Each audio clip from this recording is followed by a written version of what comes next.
દરેક બાળકોએ માતા પિતાની આજ્ઞા માનવી જોઈએ, કારણ કે તે ઈશ્વરે કહ્યું છે. માતા પિતા હંમેશા તમને સાચી સલાહ આપે છે અને સાચો માર્ગ બતાવે છે.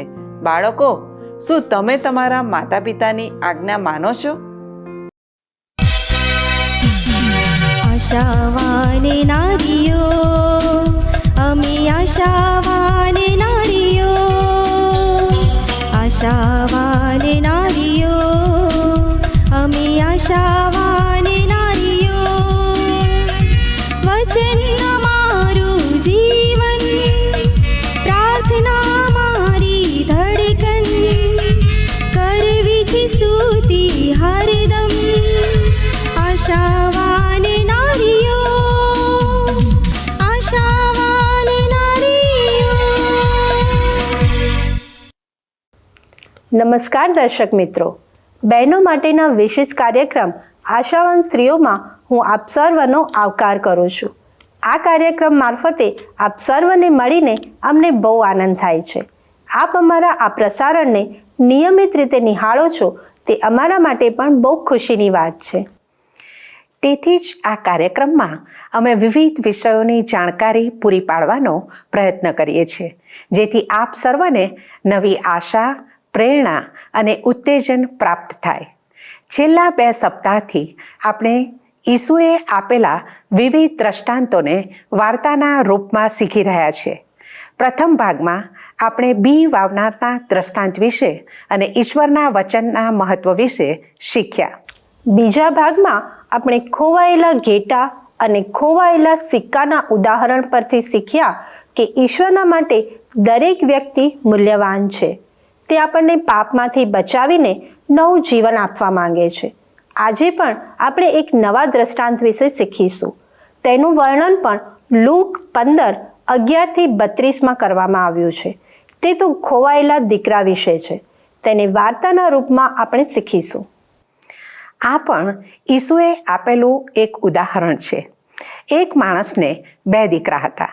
બંને દીકરાને આ પિતા ખૂબ જ પ્રેમ કરતા હતા. તેઓનું જીવન બહુ સારી રીતે આગળ વધી રહ્યું હતું.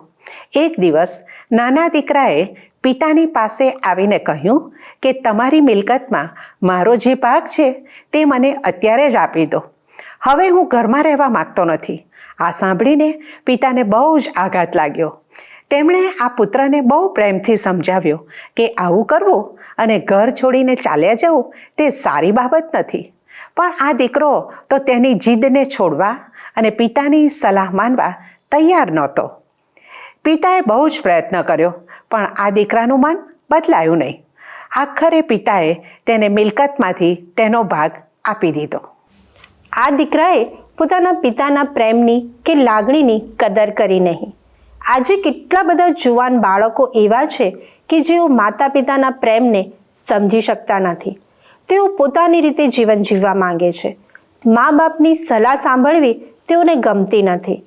કેટલાક યુવાનો મા બાપને આદર આપવાના બદલે તેમની સામે થાય છે અને પોતાના જ મા બાપને દુઃખી કરે છે.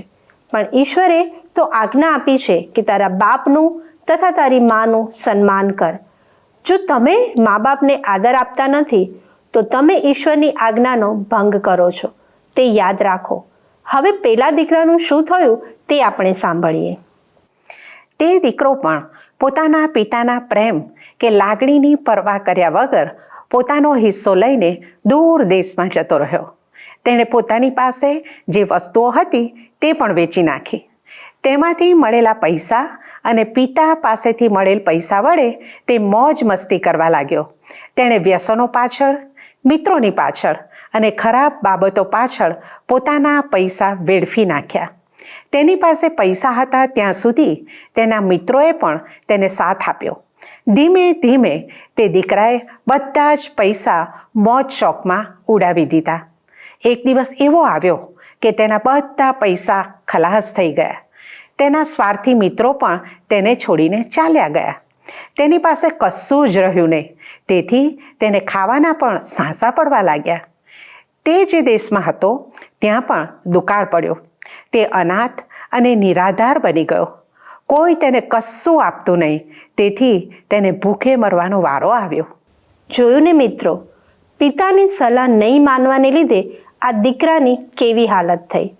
દરેક બાળકોએ મા બાપની સલાહને માનવી જોઈએ.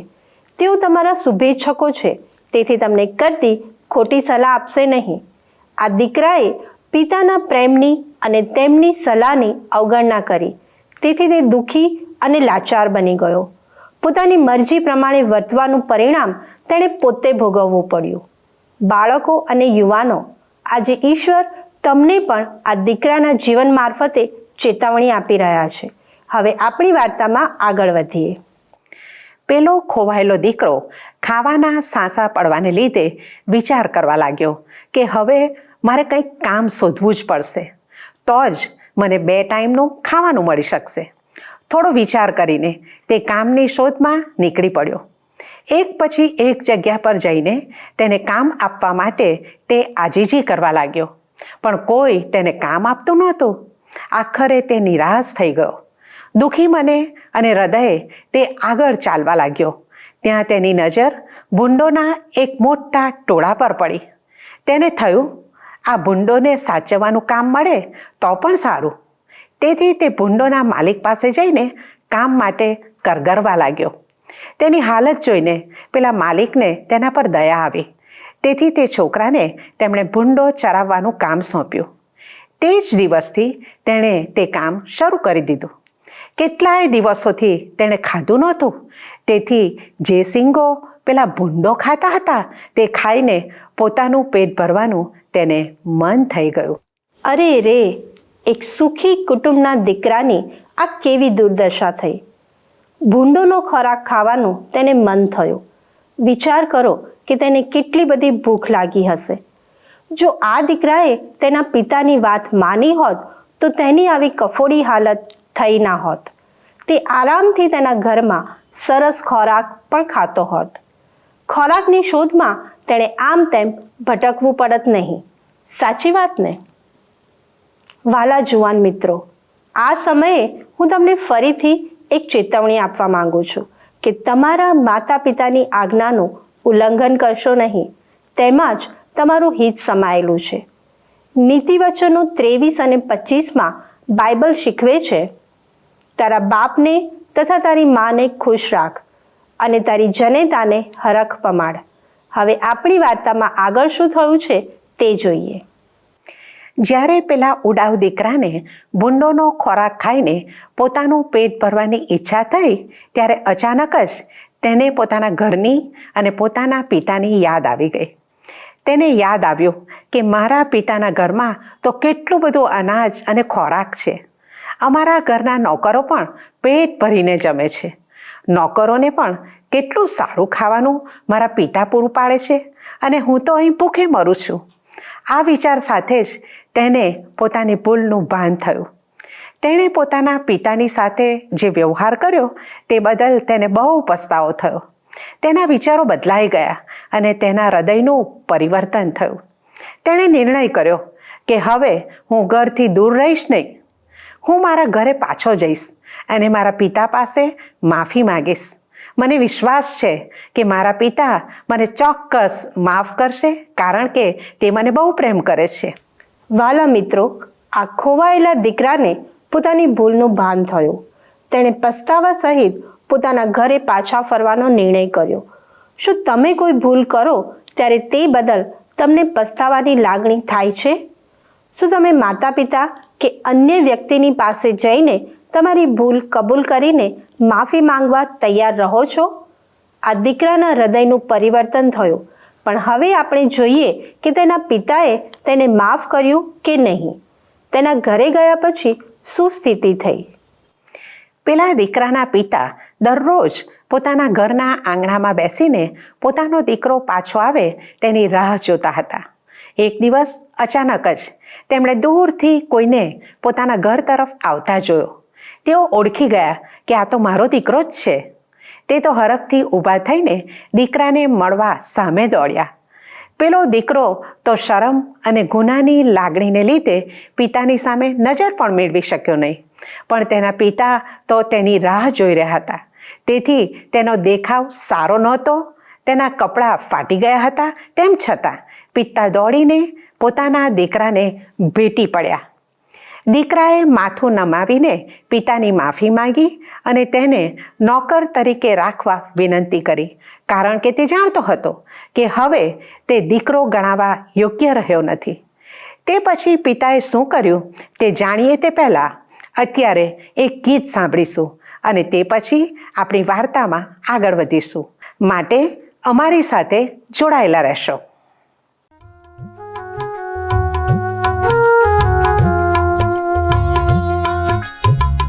ઝરણામાં જેમ આખો સાગર સમાય નહીં, પ્રભુ તારો પ્રેમ મારા હૈયામાં માય નહીં, પ્રભુ તારો પ્રેમ મારા હૈયામાં માય નહીં.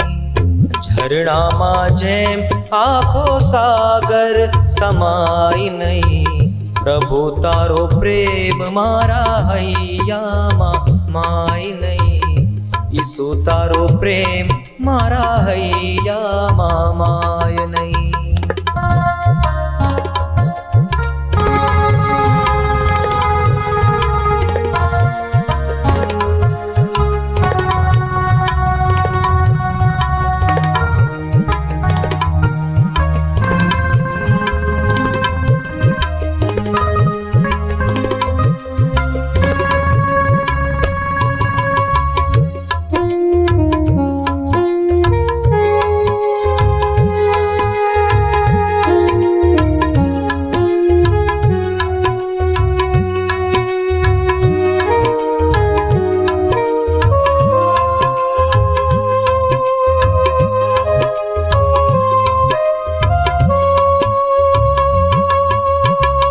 સાગરની લહેર વશમાં કરાય નહીં, ઈસુ તુજ પ્રીતને માપમાં મપાય નહીં.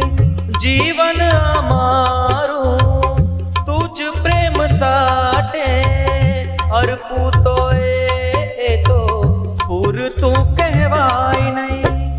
નભના સિતારા જેમ નજરોમાં માય નહીં, પ્રભુ તારો પ્રેમ મારા હૈયામાં માય નહીં, ઈસુ તારો પ્રેમ મારા હૈયામાં માય નહીં.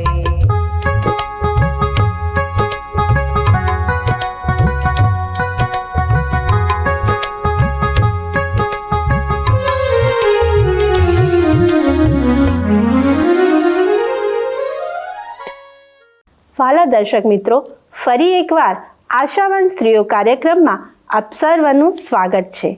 આજના કાર્યક્રમમાં આપણે ઈસુના દ્રષ્ટાંતોમાંથી ખોવાયેલા દીકરાની બહુ રસપ્રદ વાર્તા શીખી રહ્યા છીએ.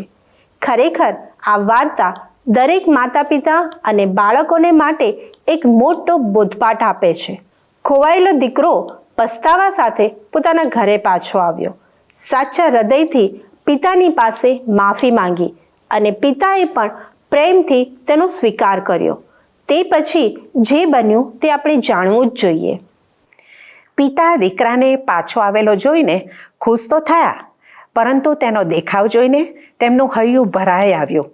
તે તો દીકરાને ભેટીને રડ્યા, તેને ચુંબન કર્યું અને પુષ્કળ વહાલ કર્યું.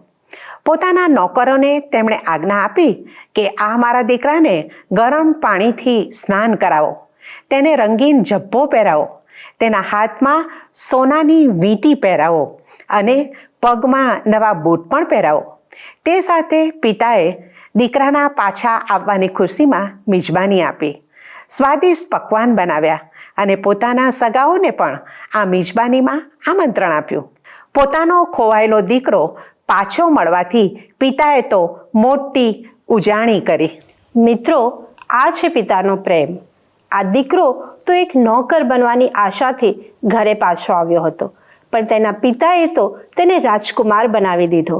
તેના બધા ગુનાને ભૂલી જઈને તેને માફ કરીને તેને સ્વીકારી લીધો. આ પિતા તો આપણા સ્વર્ગીય ઈશ્વર પિતાનું ચિત્ર રજૂ કરે છે. આપણે બધા પાપમાં જીવન જીવી રહ્યા છીએ, પણ ઈશ્વર પિતા આપણી રાહ જુએ છે કે ક્યારે મારો દીકરો કે દીકરી તેની પાપી અવસ્થામાંથી મારી તરફ પાછી ફરે. જ્યારે આપણે પસ્તાવા સાથે ઈશ્વરની આગળ આપણા પાપ કબૂલ કરીએ છીએ ત્યારે ઈશ્વર પ્રેમથી આપણને સ્વીકારે છે, પોતાના સંતાન બનાવે છે અને સ્વર્ગના વારસદાર પણ બનાવે છે. 1 યોહાન 1 અને 9 બાઇબલ જણાવે છે, જો આપણે આપણા પાપ કબૂલ કરીએ તો આપણા પાપ માફ કરવાને તથા આપણને સર્વ અન્યાયથી શુદ્ધ કરવાને તે વિશ્વાસુ તથા ન્યાયી છે.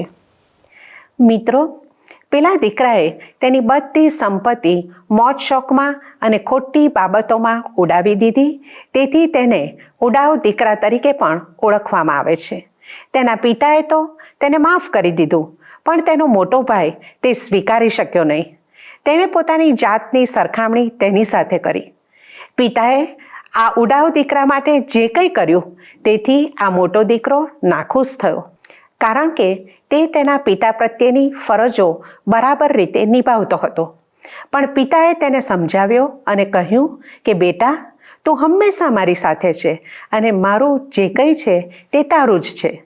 તારે તો ખુશ થવું જોઈએ કે તારો ભાઈ જે ખોવાયેલો હતો તે પાછો જળ્યો છે.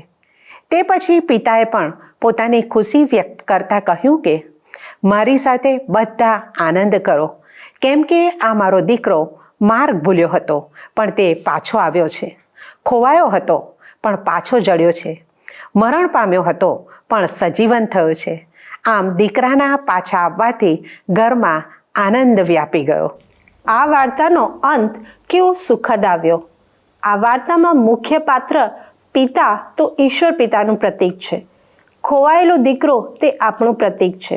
આપણે બધા પોતાની મરજી અનુસાર જીવન જીવીએ છીએ અને પાપ કરીને ઈશ્વરને દુઃખી કરીએ છીએ. જો આપણે ઈશ્વરની પાસે પાછા ફરીએ તો તે આપણને સ્વીકારવા હંમેશા તત્પર હોય છે. રોમન 6 અને 23 લખ્યું છે, કેમ કે પાપનો મુસારો મરણ છે, પણ આપણા પ્રભુ ઈસુ ખ્રિસ્તને આશરે દેવનું કૃપાદાન અનંત જીવન છે.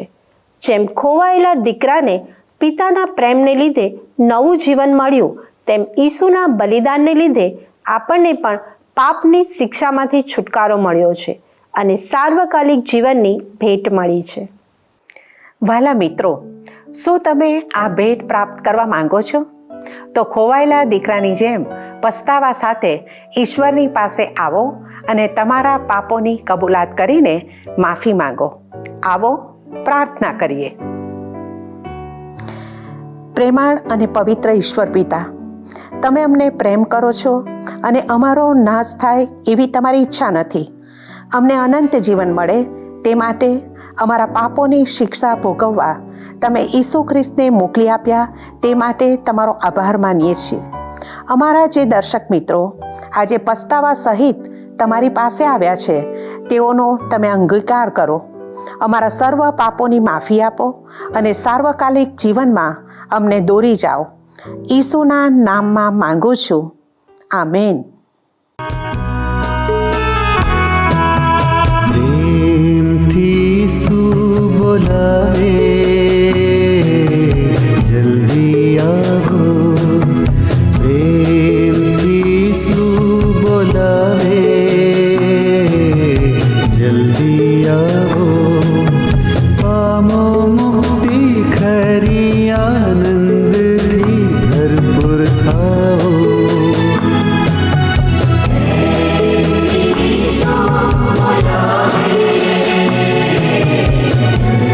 Yeah.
साटे पाप रहित प्रभु तारे माटे पाप रूप थयो तारे साटे शापित थयो थंभ पर ते जल्दी आवो जल्दी आवो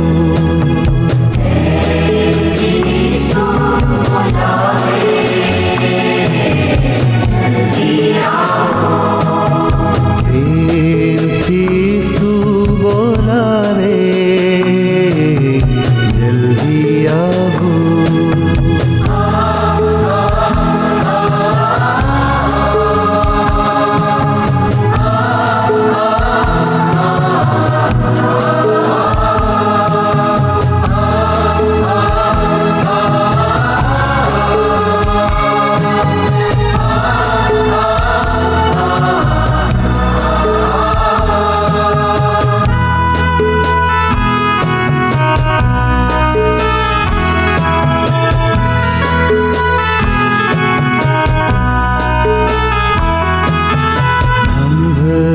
પરતે તૃષિત થયો તારે વાસ્તે મધ્યસ્થ થયો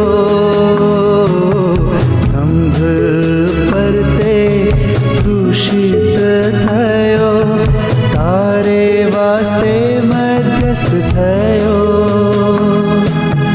ઘાટો પડી પ્રાણ છોડ્યો ત્યાં જલ્દી આવો જલ્દી આવો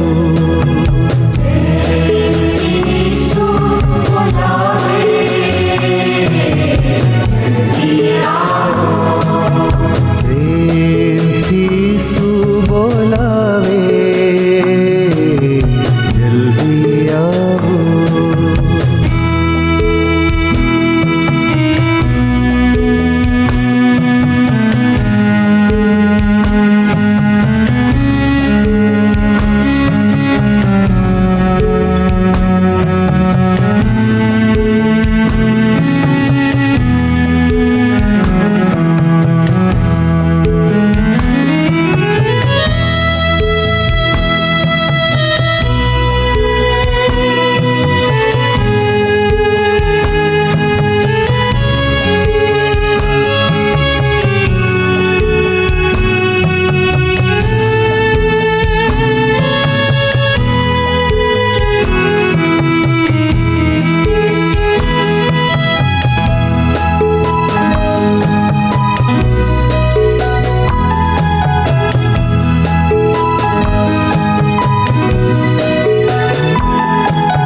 प्रेमी आवाज प्रगट कराया सुनी आओ प्यारा यीशु पास प्रेमी आवाज प्रगट कराया सुनी आओ प्यारा यीशु पास दिन आजे छे कृपानो जल्दी आवो जल्दी आवो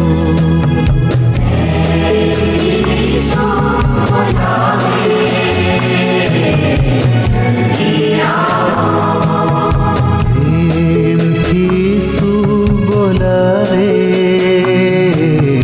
જલ્દી આવો પામો મુક્તિ ખરી આનંદથી ભરપૂર થાઓ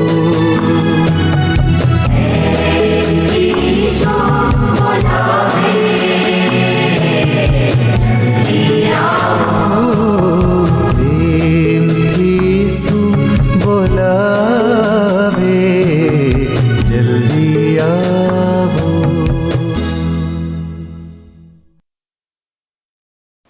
પ્રિય બહેનો, આ છે કાર્યક્રમ આશાવાન સ્ત્રીઓ. આજે આપણે શીખ્યા કે એક પિતાનો પ્રેમ ઉડાવ દીકરાને પોતાના ઘરે પાછો ખેંચી લાવ્યો. શું આપણે પોતાના સંતાનોને આવો પ્રેમ આપીએ છીએ કે તેઓ માર્ગ ભૂલી ગયા હોય તો પણ આપણી પાસે પાછા આવી શકે? દરેક મા બાપને માટે આ એક ઉત્તમ બોધપાઠ છે.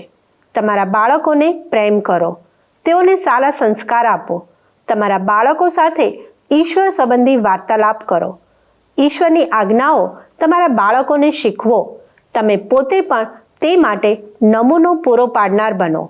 ઈશ્વરે જે બાળકોની જવાબદારી તમને સોંપી છે તે બાળકોનો સારો ઉછેર કરો.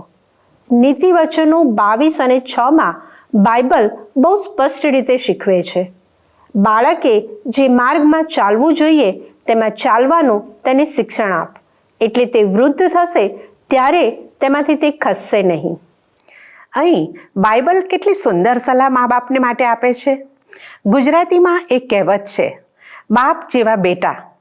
એનો અર્થ કે તમારું જીવન તમારા બાળકો જુએ છે અને તમે જેવું જીવો છો તેવું જ તમારા બાળકો પણ જીવે છે. તમે જે કરો છો તે તમારા બાળકો પણ કરે છે. આ સમયે હું તમને એક નાની વાત કહેવા માંગુ છું. એક છોકરાના પિતા ગામડેથી શહેરમાં નોકરી કરવા ગયા.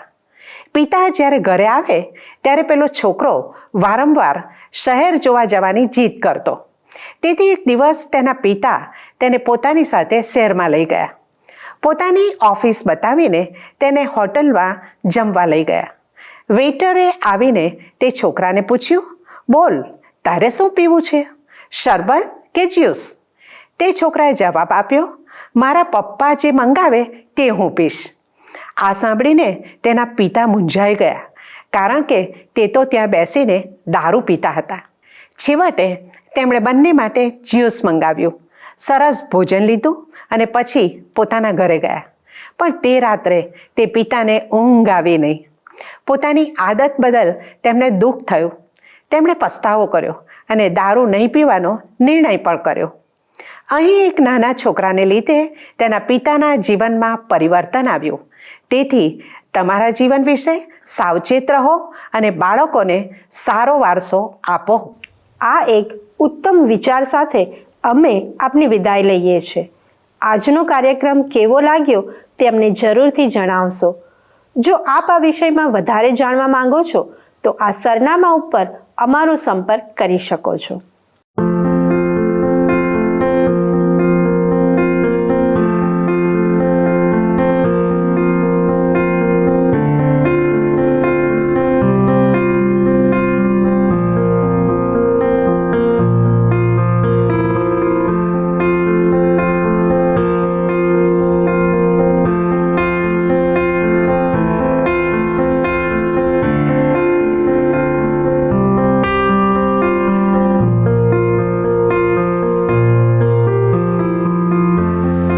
જો આપ ફોનથી અમારો સંપર્ક કરવા માંગો છો તો તે પણ આવકાર્ય છે.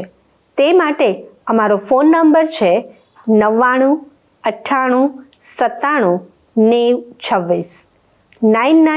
98 97 90 26 9998979026. આ નંબર ઉપર આપ અમને મિસ કોલ અથવા SMS પણ કરી શકો છો. ઈશ્વર આપને આશીષ આપે. ધન્યવાદ. શું તમને આ કાર્યક્રમ ગમ્યો? અત્યારે જ અમને મિસ કોલ કરો.